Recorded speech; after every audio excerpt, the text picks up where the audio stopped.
Hello. How are you? Are you okay? Okay, let's start my presentation. And I have one question first. Do you know how to make world peace? Do you have any answer? I have an answer. Give me 1,000 passenger ship to me, I will do it. I have a confidence because I'm doing the Peace Boat. Let's see. That's our ship. This is a real ship, huh? Maybe you saw the Peace Boat is a rowing boat. Not that small. And this is 11,000 floors and 200 meter, and also that more than 3,000 ton, and we can carry the 1,500 people. And now we are organizing the peace, the global voyage, the 3 times in a year, and each one is 3 months. Each one is 3 months, and 3 times in a year with 1,000 people. Each cruise has 1,000 people. That's quite a lot of quite big project, right? And that is ongoing. And now the number 87 cruise is ongoing because I have started this organization, this peace organization, 1983. So that is 32 years ago. I have a photo. Do you know who is me? This mustache guy. Very cute. And I was studying this university, Waseda. And I'm quite seriously working for this Peace Boat. And I spent 9 years to graduate. Not the master course. Not doctor course. Just graduate. But anyway, that's a big ship that we are chartering and organizing the world cruise for the peace. And ship is a really huge potential to create the peace. That's we understand that this for 32 years experience. So that's why I said, if you give me the 1,000 passenger ship, I have very strong confidence to create world peace. I can, no need, because this one is, I think. But anyway, this is 32 years ago, 2 years ago, right? For me, that's incredible. Just yesterday, something like I was studying here, and 32 years. And I'm now 35 years old. Sorry. Okay. So, and what is the peaceful mission? Is it to promote peace, of course, and also human rights and sustainability, and through educational program on board. And this is one of the examples. This is the next the world cruise, the voyage we are planning. And usually that the 20 countries we are visiting each cruise. Like East Island or whatever, all over the world that we are visiting. But I would like to share with you that why ship? Maybe a lot of people, the question, why ship? But there is a really, really the clear reason. One, ship is like a small Earth. Can you imagine that? Ship is sailing in the Pacific Ocean or Atlantic Ocean, the middle of the ocean. If somebody on board you don't like, but you cannot run away from him or her without killing him or her. Unfortunately. So what we have to do is how to get along with or how to cohabit. That's very important. And this is a good training on board because you cannot run away from the ship. Oh, sorry. And the next one is a ship is also the going around the world, right? And visiting sailing the ocean, and you can feel that what is the planet, and the ocean, and weather, and you can feel the climate change, also environmental destruction. So in this kind of direct feeling, Of course, you can learn many things from the internet, but no, that is actually you are sailing on this earth and you can understand what is this planet and what's going on in this planet. Sorry, again. And the last point, third point, is a ship can create love. You know that the Titanic, that is a great love story movie, right? You know that, right? That is happen always on board, on a peace boat. So it is very important. Some people, they're calling the love boat, but we are calling peace boat. But nearly equal, huh? The name is equal. But anyway, nobody can deny about the ship can create the love, and I cannot deny also, because I found my wife on the peace boat. Oh, thank you. She's there. Anyway, so, and we are organizing a lot of the onboard program.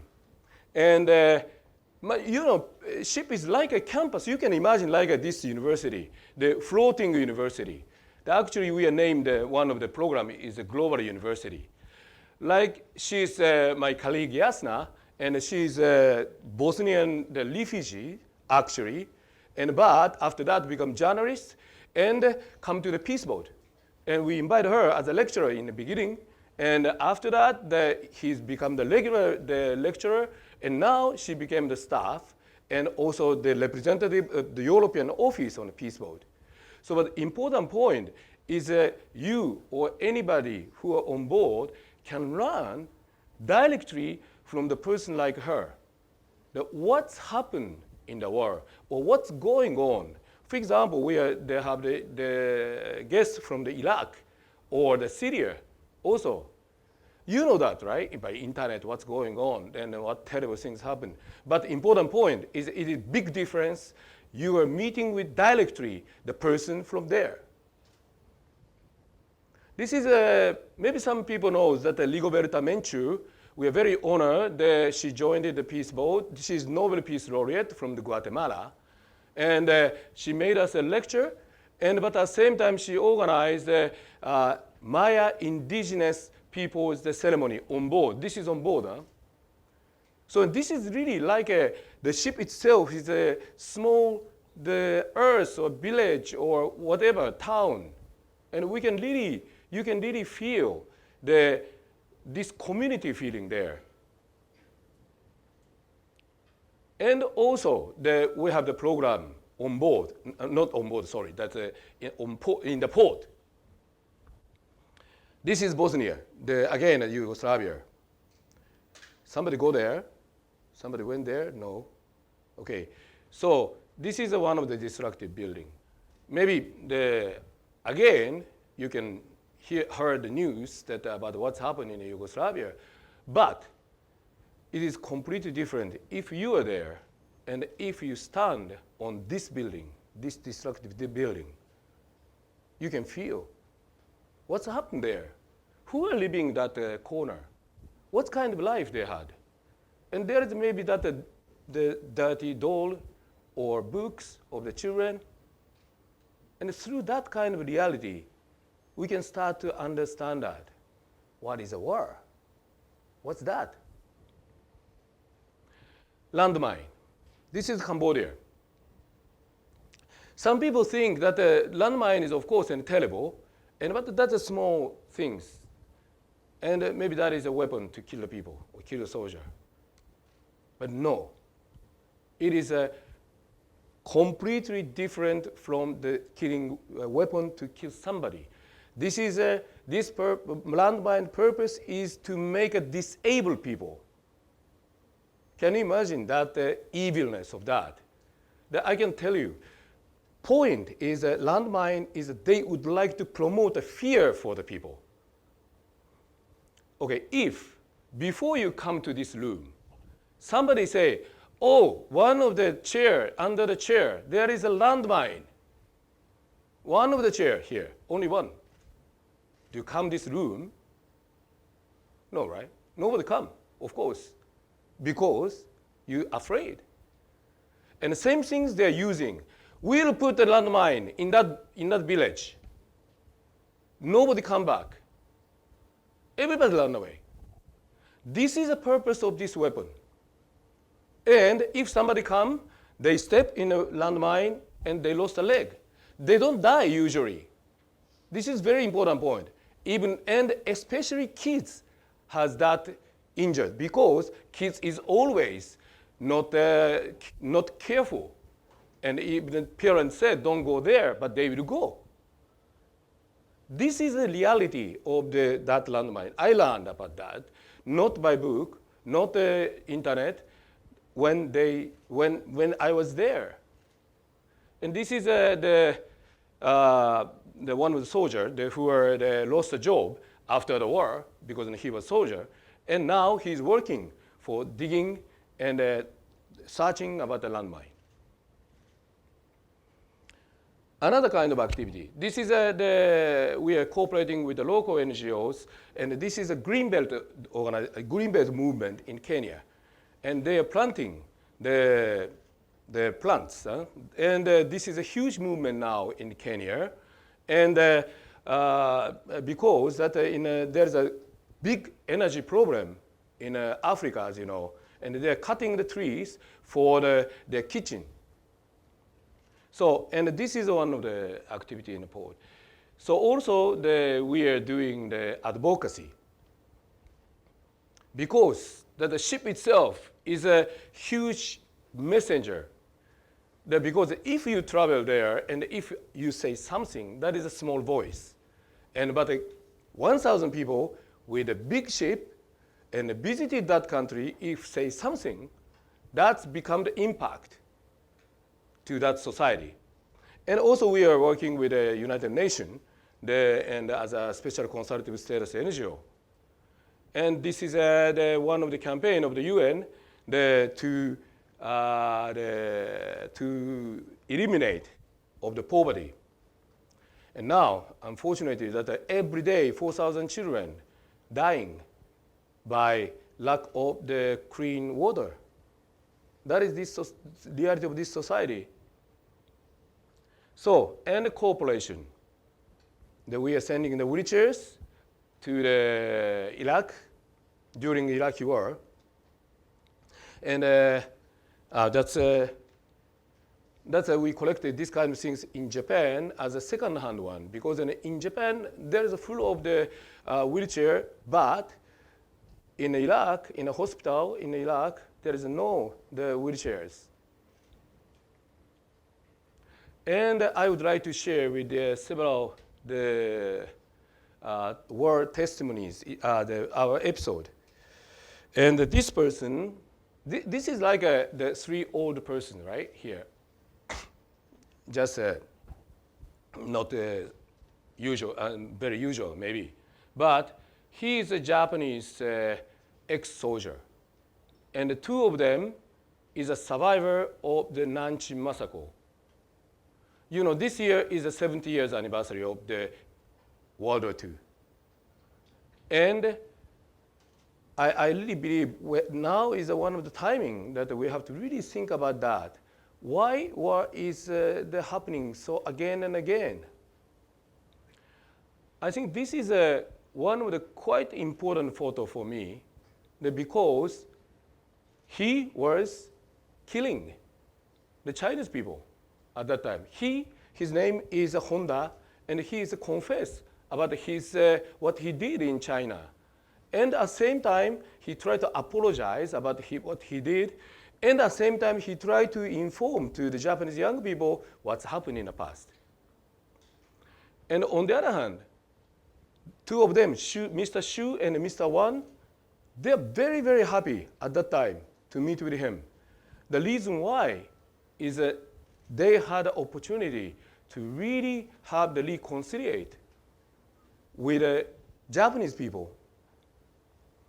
I think it is very important that such kind of the different side, I mean the aggressor and the victim, or people killed or people are killed, that two sides is that we have to find some kind of the opportunity to reconciliate, to overcome about hatred.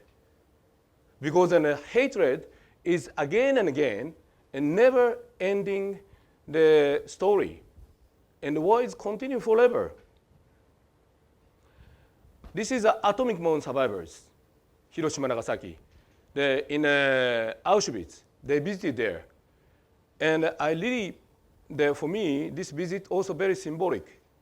The reason why is atomic bomb, they killed a lot of people. A lot of lives is lost.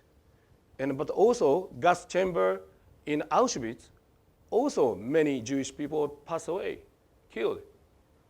But this is same life, right? Same value. I really would like to share that universal conscious about that life is important. Yeah, this is also the Hiroshima Nagasaki survivors is going around the world and with by Peace Boat and continue to testimony all over the world. So I really the honor to introduce this the picture photo. Just the young people's the laughing smiley the photo, but 6 of them came from the Bosnia and the Croatia and Serbia and Palestine, Israel.